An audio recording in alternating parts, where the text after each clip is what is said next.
महायुती सरकारनं राबवलेल्या विविध योजनांची माहिती देणारं वैभववाडी शहरातील बॅनर वैभववाडी नगरपंचायतीने हटवलेले आहेत। या कारवाईमुळे साऱ्यांच्याच भुवया देखील उंचावलेल्या आहेत। या कारवाईची शहरात जोरदार चर्चा देखील सुरू आहे।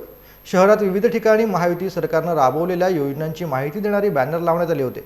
यावरती बाळासाहेब ठाकरे, आनंद दिघे, पंतप्रधान नरेंद्र मोदी, गृहमंत्री अमित शहा, राज्याचे मुख्यमंत्री एकनाथ शिंदे, उपमुख्यमंत्री देवेंद्र फडणवीस, अजित पवार यांचे फोटो देखील आहेत।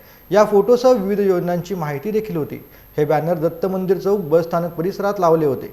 या बॅनरवरती ठाकरे शिवसेनेच्या पदाधिकाऱ्यांनी आक्षेप घेतला। हे बॅनर लावण्याची परवानगी घेतली नसल्याचं नगरपंचायत प्रशासनाच्या निदर्शनास आणून दिलं। त्यानंतर नगरपंचायतीने हे सर्व बॅनर हटवलेले आहेत। परवानगी न घेता हे बॅनर लावले असल्याने ते काढण्यात आले असल्याचं नगरपंचायत प्रशासनानं स्पष्ट केलंय।